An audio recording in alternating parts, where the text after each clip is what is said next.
Hello everybody, welcome back to the developer update for 11.2. We're past 11.1, we're into 2023, it's February, and I have Jean with me as always. Jean, how you doing? Hey, I'm good. Happy to be there to talk about 11.2.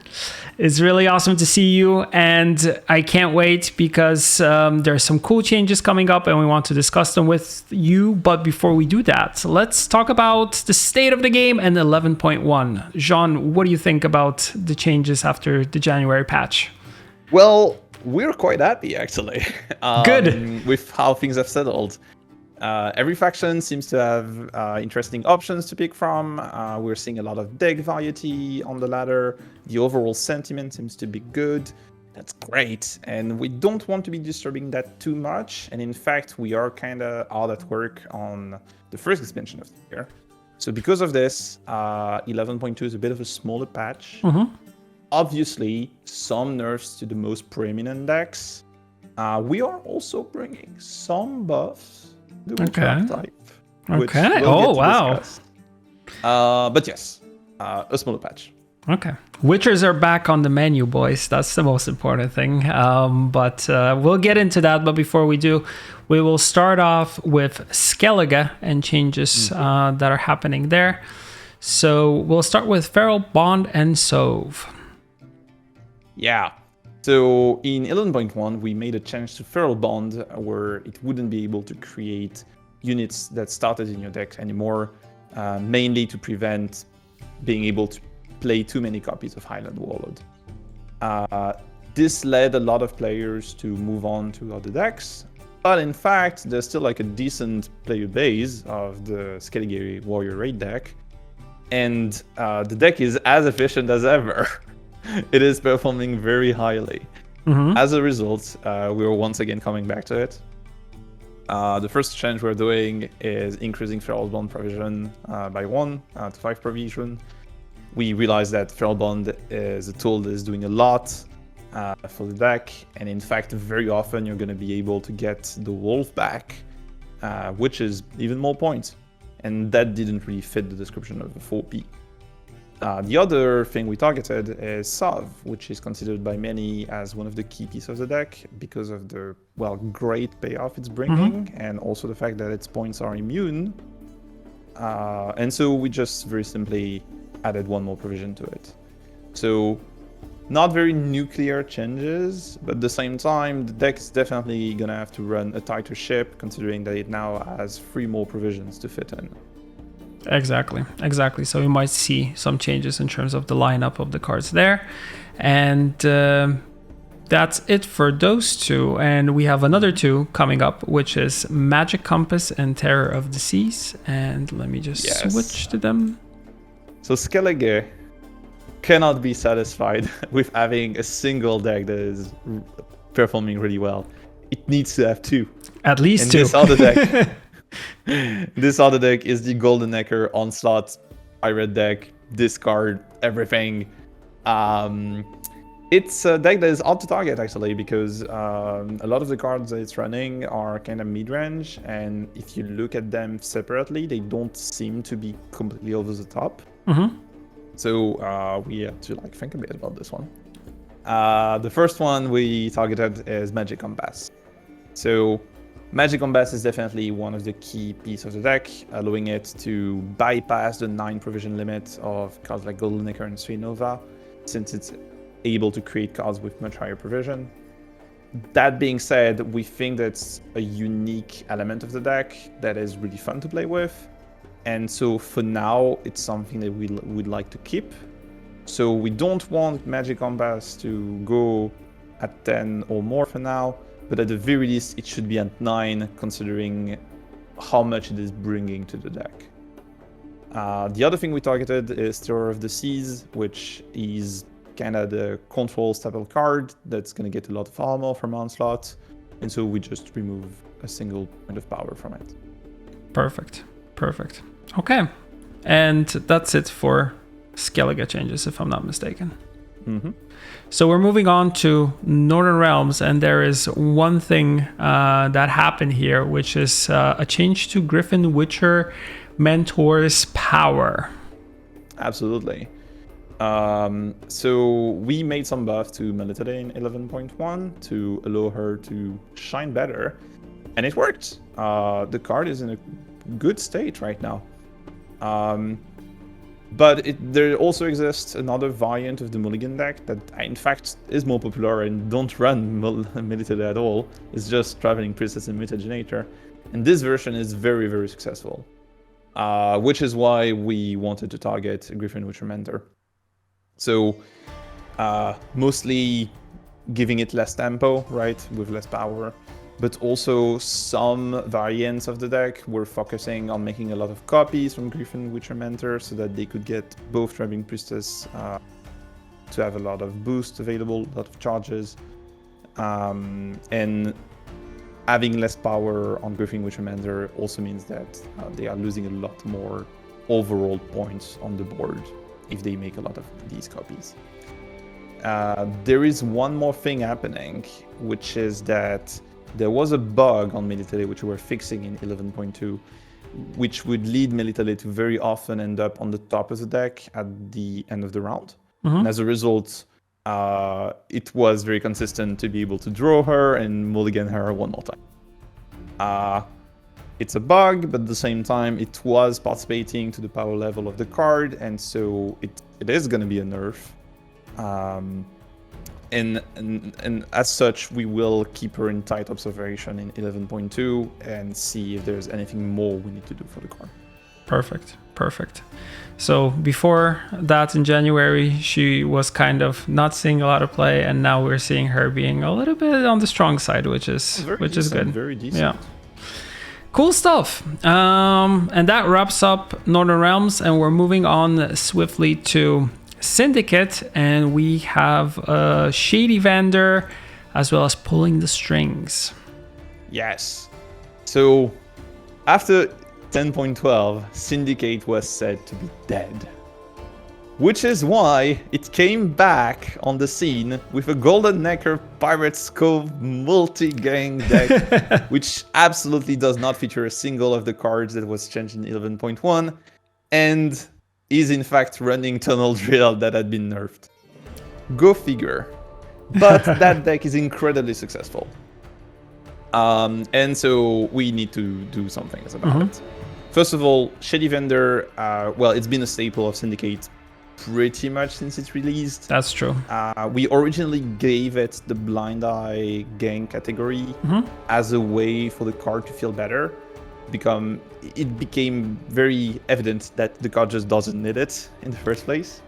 And so removing that gang category from the card is going to make it a bit more awkward for the multi-gang deck. It's going to have to consider if what the card is bringing is worth running a card that doesn't have a tag. When it comes to Pulling the String, it's a very, very good crime for that deck. Being able to seize up to 6 power is a very good play, but in fact, even on lower values, 5, 4, even maybe 3, the fact that you would gain back coins meant that the card was still worth it. As a result, we think that it doesn't fit the description of a 5p. It's more of a 6p, and in fact, Shady Vendor is not going to be able to make copies of it anymore, restricting the number of times you're going to see that card played in a single game. Exactly. Well said. And those are our first two. Moving on, we have Blood Money, as well as Fabian Hale and Graydon. Yes, so we're done with nerfs. Let's talk a bit about buffs. Buffs, yes. We're actually quite happy with the way the bounty archetype has landed, but we think the deck could still use a point or two, which is why we decided to give one more provision to Blood Money, as well as one more power to Fabian Hale, which has been kind of shunned upon until now. When it comes to Graydon, some players suggested that it should work like the Scoundrel. After all, there can only be one bounty unit, so why should the card have to target it? And we thought it was fair, so we changed it to work that way, which also means that the card is now better against defenders, right? If you don't need to target, then defenders cannot stop you. Perfect. Done and dusted. And that is everything for Syndicate. Mm-hmm. Moving on. Monsters. For monsters, we're starting with Ighern. So our favorite insectoid. And a change in power here. Yeah, going from 13 to 15. Big boy. Yeah, big boy. It's a card we haven't touched in a long time, and as a result, with time, it kind of slipped out of the meta. Thing is, we quite like the dynamics that Ighern brings to the table. We think it's a fun card to interact with, and so we gave it a little help. And not only is it going to be a little help to a card like Ighern, it will also affect some cards that gravitate around it, like overhaul. Cool. First one down. Moving on. Once again, a look at Ighern. And we now have Necromancer's Tome. So Zeal Order trigger a bronze allied unit's Death Wish. Yes, on top of its passive, we've now added an order to it. So Necromancer's Tome has been tried in different variants of decks, but basically it never really found its spot as a purely passive artifact. And since Monster Death Wish is kind of on the menu at the moment, in variations that don't necessarily run Necromancer's Tome, we thought that it was the right time to revisit the card. It doesn't mean that we will equally revisit all of the other passive artifacts we introduced. Okay, good to know. As a matter of fact, a card like Mutagenerator is performing very well. So yeah, that's true. We don't think that necessarily means that the purely passive artifact was completely a bad idea. Perfect. Nice change over here. And that concludes monsters for us, and we'll be moving into neutrals now. And we're gonna start with a favorite of mine, OG, which is Commander's Horn, which now has a text that says boost 5 adjacent units by 2, boost bronze units by additional 1 for each gold unit adjacent to them. So that's pretty cool. Yeah, Commander's Horn was kind of an old design, right? Yeah. In the sense that, well, you could very easily calculate the points you would get from it. 10 points, definitely a card that was overcosted. So, it was hard to justify including it. And so to give it more relevance in the modern context of Gwent, we wanted to, well, first of all, give it more value, but second, also like make its value more conditional and introduce kind of this fun mini game of positioning where you want your more frail units to be next to gold cards that will inspire them to be better. Nice. So yeah, that's what we went for. I like the design idea, and I feel like Commander's Horn is one of those cards that throughout the years as I've seen it, it kind of either is super strong or then it kind of fell into not seeing a lot of play. And I feel like with this change, it might come back on the menu, like we said multiple times during this recording. So maybe it's time to shine in this case. Perfect. Speaking of time to shine, we're moving into Geralt Axii now, and some changes here. What's happening here, Jean?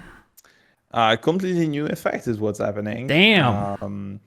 So we've decided to focus on the generic tools that are available to all of the different Witcher decks, meaning neutral Witchers. And so first of all, we've made this reward to Geralt Axii, which now is going to serve as a payoff, right? Where if you get a lot of these Witchers on your board, you're going to be able to seize a unit up to 8 power. So that's what we went for Axii, but we also have a few other changes. We also have Geralt Professional, Berengar, and Trial of the Grasses. So a lot of stuff going on here. So in the case of Garage Professional, we've tweaked the card. So what used to be its deploy is now on order.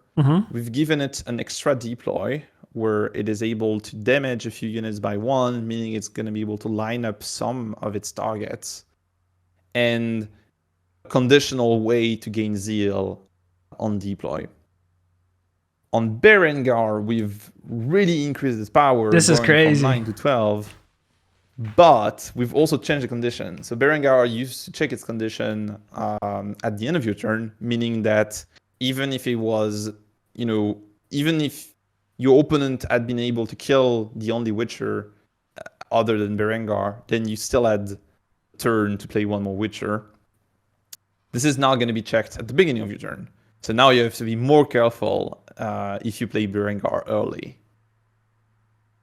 And on Trial of the Grasses, we've increased the power to 13 from 12, but way more importantly, we added a flavor effect. This is cool. If your card is not a Witcher, it will become a Witcher. So now you get to actually create new Witchers. That is so good. Like Alzar. That is so cool. That is in terms of flavor, perfect design, and it makes sense because you want more Witchers on the board. So it just works. Smart. Who came up with that idea? I don't remember actually. Oh, okay. Whoever did, I love it. It's really awesome. And that's it, right? That's the last one. Yeah, that's all we have today. Awesome. Yeah. So interesting change to the Witchers, to the neutral Witchers. I'm gonna want to see how many people will start playing that and pretty much start tinkering with it post patch, but it won't be long because patch is coming out tomorrow. All patch notes can be found as always on playgwent.com, same time as this video is coming out, so all these things are tied together. And one thing to remember, it's February, which used to be the old school season of love, which always featured a love event, and there will be a love event coming also this month, so stay tuned for that later into the month. And with it there will be new and old trinkets coming back, so get ready for those. I won't spoil anything more.